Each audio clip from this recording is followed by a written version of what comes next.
மாநாடு நிகழ்ச்சியின் இந்த பகுதியில் நம்மோடு இணைந்திருக்கிறார் அதிமுக மூத்த நிர்வாகி திரு செம்மலை அவர்கள். அவரோடு பேசலாம். சார் வணக்கம். இப்போ ஈரோடு கிழக்கு இடைத்தேர்தலை பொறுத்த வரைக்கும் எடப்பாடி பழனிசாமியினுடைய இலக்கு என்ன? அதாவது ஏற்கனவே அனைத்து இந்திய அண்ணா திராவிட முன்னேற்ற கழகம் தன்னுடைய தலைமையில் தான் இயங்குகிறது என்பதையும் ஒட்டுமொத்த தொண்டர்கள் தன் பக்கம் இருக்கிறது என்பதையும் ஏற்கனவே மாண்புமிகு எடப்பாடியார் அவர்கள் நிரூபித்து விட்டார்கள். ஈரோடு கிழக்கு சட்டமன்ற இடைத்தேர்தலை பொறுத்தவரையில் மக்களுடைய ஆதரவு தங்களுக்கு இருக்கிறது என்பதையும் மக்கள் எங்கள் பக்கம் இருக்கிறார்கள் என்பதையும் நிரூபிப்பதுதான் மாண்புமிகு எடப்பாடியுடைய இந்த தேர்தலின் இலக்கு. ஒட்டுமொத்தமான பார்வை என்னவாக இருக்கு அப்படின்னா, அதிமுக யார் என்பதை நிரூபிப்பதற்கான ஒரு தளமாகவும் இந்த இடைத்தேர்தல் பார்க்கப்படுகிறது. அதே போல ரெட்டலை யாருக்கு அப்படின்ற ஒரு விஷயத்தையும் முடிவு செய்வதற்கான ஒரு களமாகவும் கூட இந்த இடைத்தேர்தல் பார்க்கப்படுது. அப்படியான ஒரு பார்வை தான் அதிமுக தொண்டர்கள் நிர்வாகிகள் தரப்பிலிருந்தும் இருக்கா?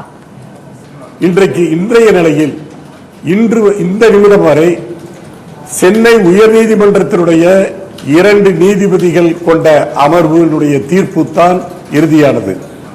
அதை எதிர்த்து திரு ஓபிஎஸ் போட்ட வழக்கு உச்சநீதிமன்றத்தில் இருந்தாலும் அவருடைய தீர்ப்பு இன்னும் வரவில்லை. எனவே இன்றைய தேதியில் இன்று வரை இப்பொழுது வரை இறுதி தீர்ப்பு எது என்று சொன்னால் சென்னை உயர்நீதிமன்றத்தினுடைய 2 நீதிபதிகள் கொண்ட அமர்வு தெரிவித்திருக்கிற தீர்ப்பு தான், அளித்திருக்கிற தீர்ப்பு தான். அந்த தீர்ப்பின்படி ஜூலை 11ஆம் தேதி நடத்தப்பட்ட பொதுக்குழு செல்லும் என்று தீர்ப்பிலே தெளிவாக சொல்லப்பட்டிருக்கிறது. அப்படி சொன்னதின் அடிப்படையில் பார்த்தால் அந்த பொதுக்குழுவிலே நிறைவேற்றப்பட்ட தீர்மானங்கள் அனைத்தும் செல்லும். அந்த பொதுக்குழுவில் தான் மாண்புமிகு எடப்பாடியார் அவர்கள் இடைக்கால பொதுச் செயலராக தேர்ந்தெடுக்கப்பட்டார். எனவே அது செல்லும். அதோடு திரு ஓபிஎஸ் அவர்கள் பொதுக்குழு உறுப்பினர்களால் கட்சியிலிருந்து நீக்கப்பட்டார், அதுவும் செல்லும். எனவே அந்த நிலையில இன்றைக்கு உச்சநீதிமன்றத்தினுடைய தீர்ப்பு வரவில்லை என்று சொன்னாலும் உயர்நீதிமன்ற தீர்ப்பு தான் இறுதியாக இருக்கிறபடியாலே இரட்டை இலை சின்னம் நிச்சயமாக எங்களுக்குத்தான் கிடைக்க வேண்டும். எடப்பாடி பழனிசாமி தரப்பிலிருந்து ஒரு இடையீட்டு மனு தாக்கல் செய்யப்பட்டிருக்கு.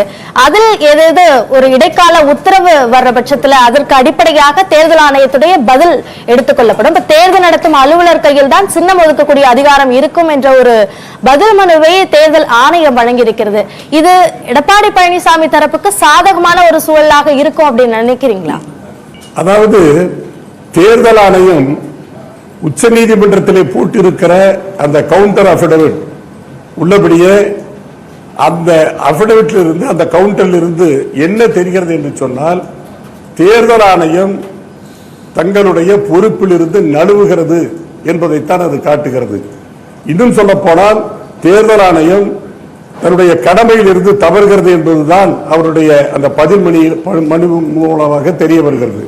இதை நான் ஏன் சொல்லுகிறேன் என்று சொன்னால், அதாவது தேர்தல் ஆணையம் ஏற்கனவே மாண்புமிகு எடப்பாடியார் அவர்கள் நியமித்த திரு திண்டுக்கல் சீனிவாசன் அவர்களை பொருளாளர் என்று ஏற்றுக்கொண்டு அவர் அளித்த கட்சியினுடைய வரவு செலவு கணக்குகளை பதிவேற்றம் செய்திருக்கிறது. நான் இப்பொழுது கேட்கிறேன், எனவே அதை பதிவேற்றம் செய்த தேர்தல் ஆணையம் அன்றைக்கு அந்த கட்சியினுடைய பொருளாளராக திரு ஓபிஎஸ் அவர்கள் முன்பு இருந்தார். ஆனால் இந்த பொதுக்குழுவுக்கு பிறகு எடப்பாடியார் அவர்களால் நியமிக்கப்பட்ட திரு திண்டுக்கல் சீனிவாசன் அவர்கள் பொருளாளராக நியமிக்கப்பட்ட பிறகு அதை ஏற்றுக்கொண்டு அவர் தேர்தல் ஆணையத்திற்கு கொடுத்த அந்த வரவு செலவு கணக்குகளை பதிவேற்றம் செய்திருக்கிறார்கள் என்று சொன்னால் அதை எப்படி ஏற்றுக்கொண்டது? அது மட்டுமல்ல, தேர்தல் ஆணையத்துக்கு சட்ட ஞானம் இல்லை என்று சொன்னால், அதாவது தேசிய சட்ட ஆணையம் பொதுச் செயலாளர் இடைக்கால பொதுச் செயலாளர் எடப்பாடி பழனிசாமி என்றுதான் அங்கிருந்து தாக்கீது வந்து ஒரு கூட்டத்திற்கு அழைப்பு வந்திருக்கிறது. எனவே தேசிய சட்ட ஆணையம் இவரை இடைக்கால பொதுச் செயலாளர் ஏற்றுக்கொண்டிருக்கிறது. அதையும் தேர்தல் ஆணையம் கருத்தில் கொள்ள வேண்டும். ஏற்கனவே திண்டுக்கல் சீனிவாசன் அளித்த அந்த வரவு செலவு கணக்குகளை பதிவேற்றம் செய்திருக்கிறது தேர்தல் ஆணையம். அப்படியெல்லாம் இருக்கிற போது இன்றைக்கு ஏன் உயர்நீதிமன்றத்தினுடைய அந்த 2 நீதிபதிகள் கொண்ட அந்த அமர்வு அளித்த தீர்ப்பை ஏன் தேர்தல் ஆணையம் கணக்கில் கொள்ளவில்லை? இது என்னுடைய கேள்வியாக இருக்கிறது. உச்சநீதிமன்றத்தோட இந்த விசாரணையில என்ன ஒரு முடிவு வரும் அப்படின்னு நீங்க எதிர்பார்க்கறீங்க? அது உங்களுக்கு சாதகமாக அமையும் அப்படின்னு நினைக்கிறீங்களா? நிச்சயமாக. அதாவது ஏற்கனவே உச்சநீதிமன்றத்தில் நடந்து கொண்டிருந்த வழக்கிலே தேர்தல் ஆணையம் ஒரு பார்ட்டியாக இல்லை. ஆனால் இப்பொழுது மாண்பு எடப்பாடியார் அவர்கள் போட்ட அந்த இடையீட்டு மனுவின் மூலமாக தேர்தல் ஆணையமும் அந்த வழக்கிலே ஒரு பார்ட்டியாக சேர்க்கப்பட்டிருக்கிறது. எனவே இந்த இடைக்கால இடையீட்டு மனுவை பொறுத்தவரையில் நிச்சயமாக இன்றைக்கு உச்சநீதிமன்றம் ஏதாவது ஒரு டைரக்ஷனை தேர்தல் ஆணையத்திற்கு நிச்சயமாக வழங்கும் என்று நாங்கள் கருதுகிறோம். காரணம், அந்த தேர்தல் ஆணையம் இந்த வழக்கிலே ஒரு பார்ட்டியாக சேர்த்துக் கொண்ட பிறகு ஏதாவது ஒரு டைரக்ஷனை நிச்சயமாக சுப்ரீம் கோர்ட் கொடுக்கும். ஏற்கனவே உயர் நீதிமன்றம் உச்ச நீதிமன்றம் என்ன சொல்லி இருக்கிறது என்று சொன்னால், ஒரு ஜனநாயக நாட்டில் ஒரு அரசியல் கட்சியை அவருடைய செயல்பாட்டை முடக்கக்கூடாது என்று தெளிவாக சொல்லி இருக்கிறது.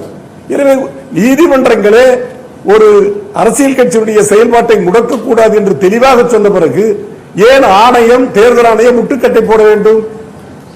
சுப்ரீம் கோர்ட்டிலே தீர்ப்பு வரவில்லை என்று சொன்னாலும் உச்ச நீதிமன்றத்திலே சென்னை உயர் நீதிமன்றத்தினுடைய அந்த 2 நீதிபதிகள் கொண்ட அமர்வுடைய தீர்ப்புக்கு ஸ்டே கொடுக்கவில்லை, தடையாணை பிறப்பிக்கவில்லை.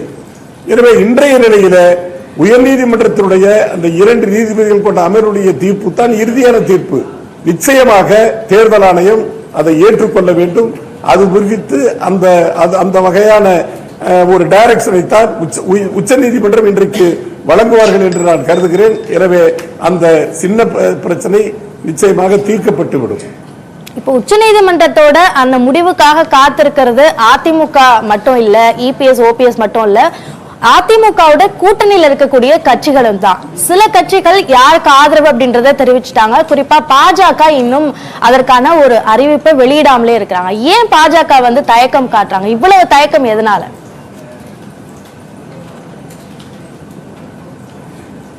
அதாவது ஒவ்வொரு அரசியல் கட்சியினுடைய தலைவர்களும் எந்த கட்சிக்கு ஆதரவு அளிக்க வேண்டும் என்பதை அவர்கள் தான் முடிவு செய்ய வேண்டும். அதிலே நாங்கள் குறுக்கிட முடியாது. நாங்கள் எங்களுடைய கட்சியினுடைய மூத்த பிரதிநிதிகள் ஒவ்வொரு கட்சி தலைவரையும் பார்த்து ஆதரவு கேட்டிருக்கிறார்கள். எனவே அவர்கள் கொடுத்தால் நாங்கள் வாங்கிக் கொள்வோம். பிஜேபி தான். பிஜேபி இன்றைக்கு ஒரு தேசிய கட்சியாக இருந்தாலும் அவர்கள் எங்களுக்கு நாங்கள் ஆதரவை கேட்டிருக்கிறோம். ஆதரவு கொடுத்தால் நல்லது. அவர்கள் கொடுக்கவில்லை என்று சொன்னாலும் அதை பற்றி நாங்கள் கவலைப்படுவதில்லை. அவர்கள் கொடுக்கவில்லை என்று சொன்னாலும் எங்களுக்கு மிக நல்லது.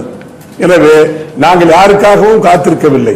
காரணம், அனைத்து இந்திய அண்ணா திராவிட முன்னேற்ற கழகத்தை பொறுத்தவரையில் தமிழகத்திலே மிகப்பெரிய கட்சி, 50 ஆண்டுகளுக்கு மேலான கட்சி, 30 ஆண்டுகள் ஆண்ட கட்சி. எனவே எங்களை டெஸ்ட் செய்யக்கூடாது, எங்களை பதம் பார்க்க கூடாது. எனவே தெளிவாக எங்களுடைய மாண்புக்கு எடப்பாடியார்கள் என்ன சொல்லி இருக்கிறார் என்று சொன்னால், அது தேசிய தேர்தலாக இருந்தாலும் சரி, மாநில தேர்தலாக இருந்தாலும் சரி, இங்கு தமிழ்நாட்டை பொறுத்தவரையில் அனைத்து இந்திய அண்ணா திராவிட முன்னேற்ற கழகத்தின் தலைமையில் தான் கூட்டணி என்பதை தெளிவாக சொல்லி இருக்கிறார். சரி, இப்ப பாஜகவோட தோழமை போக்கோட இருந்தீங்க, இப்போ அவர்கள் ஆதரவு கொடுக்கலன்னா மிக நல்லது அப்படின்னு சொல்லக்கூடிய அளவுக்கு நகர்ந்தது எதனால? என்ன காரணம்? அதாவது தேர்தலை பொறுத்தவரையில் வாக்குகள் தான் முக்கியம். வாக்குகள் யார் போட்டாலும் அதை நாங்கள் பெற்றுக்கொள்ள தயாராக இருக்கிறோம். ஆதரவு யார் கொடுத்தாலும் அதை பெற்றுக்கொள்வதற்கு நாங்கள் தயாராக இருக்கிறோம். காரணம், நமக்கு ஆகாதவர்கள் கூட, நமக்கு ஒத்து வராதவர்கள் கூட, அல்லது நமக்கு எதிரிகள் கூட நமக்கு ஆதரவு கொடுத்தால் நமக்கு வாக்குகள் முக்கியம். எனவே யார் கொடுத்தாலும் எந்த கட்சி, சிறிய கட்சி பெரிய கட்சி என்ற அந்த நிலையில் இல்லை. நாங்கள் வேறுபடுத்த பார்க்கவில்லை. எனவே யார் எங்களுக்கு தேர்தலிலே ஆதரவு கொடுத்தாலும் ஏற்றுக்கொள்வோம். அதே போல பிஜேபியை பொறுத்தவரையில் அவர்கள் ஆதரவு கொடுத்தால் ஏற்றுக்கொள்வதற்கு நாங்கள் தயாராக இருக்கிறோம். நாங்கள் ஏற்கனவே ஆதரவையும் கேட்டு இருக்கிறோம். எனவே கொடுப்பதும் தவிர்ப்பதும் அல்லது அவர்கள் இந்த தேர்தலில் வேட்பாளரை நிறுத்துவதும் அல்லது ஆதரவை கொடுப்பதை அவர்கள் தான் முடிவு செய்ய வேண்டும். பாஜகவை பொறுத்த வரைக்கும் தன்னுடைய ஆதரவை அல்லது நிலைப்பாட்டை தெரிவிக்கிறதுக்கு இவ்வளவு தயக்கம் அப்படின்ற ஒரு விஷயம், அல்லது இன்னொரு வகையில பார்க்கும்போது ஆதரவு கொடுத்தாலும் பரவாயில்ல, கொடுக்கலனாலும் நல்லதுதான் அப்படின்ற ஒரு நிலைப்பாடு. இதோட வெளிப்பாடு தான் பேனர்ல பாஜக தலைவர்களோட படம் இடம்பெறாததும் தேசிய ஜனநாயக முற்போக்கு கூட்டணி அப்படின்னு இடம்பெற்றதுக்கும் காரணமா? நாங்க அதாவது தேசிய அளவில் எங்களுக்கு ஒரு கூட்டணியுடைய பெயர் வேண்டும் அல்லது கூட்டணியிலே நாங்கள் அங்க வைக்க வேண்டும். ஆனால் நான் ஏற்கனவே சொன்னது போல நம்முடைய தமிழ்நாட்டை பொறுத்தவரையில் அனைத்து இந்திய அண்ணா திராவிட முன்னேற்ற கழகத்தின் தலைமையில் தான் கூட்டணி அமையும். அந்த கூட்டணி தேசிய அளவில் இருக்கிற கூட்டணியோடு ஏதோடு இருக்கிறது என்று கேள்வி எழுப்புகிற போது அல்லது கேள்வி வருகிற போது நாங்கள் இந்த கூட்டணியிலே இடம்பெறுகிறோம் என்று நாங்கள் சொல்லுவதற்காகத்தான் அந்த கூட்டணியுடைய பெயரை நாங்கள் பயன்படுத்துகிறோம். இப்பொழுது ஏன் அந்த பேனரிலே அந்த சொல் நீக்கப்பட்டது, அந்த தலைப்பு நீக்கப்பட்டது என்று சொன்னால், தேசிய அளவிலே அந்த தேசிய ஜனநாயக கூட்டணிக்கு தலைமை தாங்குகிற பாஜக எங்களுக்கு ஆதரவை இன்னும் கொடுக்காத நிலையிலே அவர்கள் தலைமையிலே இருக்கிற அந்த கூட்டணியுடைய பெயரை நாங்கள் போடுவது நல்லதல்ல, அது நாகரிகமும் அல்ல என்பதால் தான் அது நீக்கப்பட்டு அனைத்து இந்திய அண்ணா திராவிட முன்னேற்ற கழக தலைமையிலான கூட்டணி என்று நாங்கள் சொல்லி இருக்கிறோம். உதாரணத்திற்கு நான் ஒன்று சொல்லுகிறேன். இதற்கு முன்பு நடந்த வேலூர் நாடாளுமன்ற தேர்தல் இடைத்தேர்தலிலே அந்த பிஜேபி சார்பில் நிறுத்தப்பட்ட வேட்பாளரை கூட நாங்கள் எடப்பாடியார் ஆதரவு பெற்ற வேட்பாளர் என்றுதான் நாங்கள் பிரச்சாரம் செய்தோம். அதே போல அனைத்து இந்திய அண்ணா திராவிட முன்னேற்ற கழகத்தினுடைய தலைமையிலான கூட்டணி என்றுதான் அன்றைக்கும் நாங்கள் பிரச்சாரம் செய்தோம். எனவே அந்த வகையில் தான் எங்களுடைய நிலைப்பாடு. நாங்கள் அந்த ஜனநாயக தேசிய ஜனநாயக கூட்டணி என்ற அந்த பெயரை தவிர்த்ததற்கு காரணம் அந்த கூட்டணியினுடைய அந்த கூட்டணிக்கு தலைமை தாங்குகிற பிஜேபி இதுவரை எங்களுக்கு ஆதரவு கொடுக்கவில்லை. எனவே அவர்கள் அனுமதியின்றி அவர்கள் எங்களுக்கு ஆதரவு கொடுக்காத நிலையில் அந்த கூட்டணியுடைய பெயரை பயன்படுத்துவது நல்லதல்ல, நாகரீகமாக இருக்காது என்ற அந்த காரணத்தினால்தான் அந்த பெயரை நாங்கள் தவிர்த்தோமே ஒழிய வேறு காரணம் அல்ல. இந்த தேர்தலை பொறுத்தவரையிலே நான் ஏற்கனவே சொன்னதை போல எடப்பாடியார் பக்கம் மக்கள் இருக்கிறார்கள் என்பதை நிரூபிக்கிற தேர்தலாகத்தான் நாங்கள் பார்க்கிறோம். நிச்சயமாக ஈரோடு கிழக்கு சட்டமன்ற தொகுதி மக்கள் எங்களுக்கு ஆதரவு கொடுப்பதன் மூலமாக இந்த இதை நாங்கள் உறுதி செய்வோம். மக்களுடைய ஆதரவு எங்களுக்கு இருக்கிறது, மாண்பு எடப்பாடியார் அவர்களுக்கு இருக்கிறது.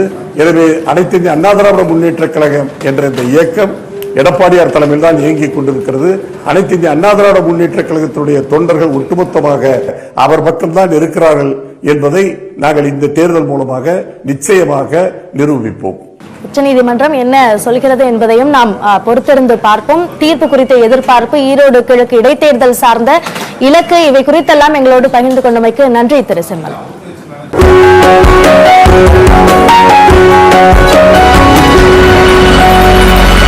பயிர்கள் வயலில் சாய்ந்தன. அறுவடை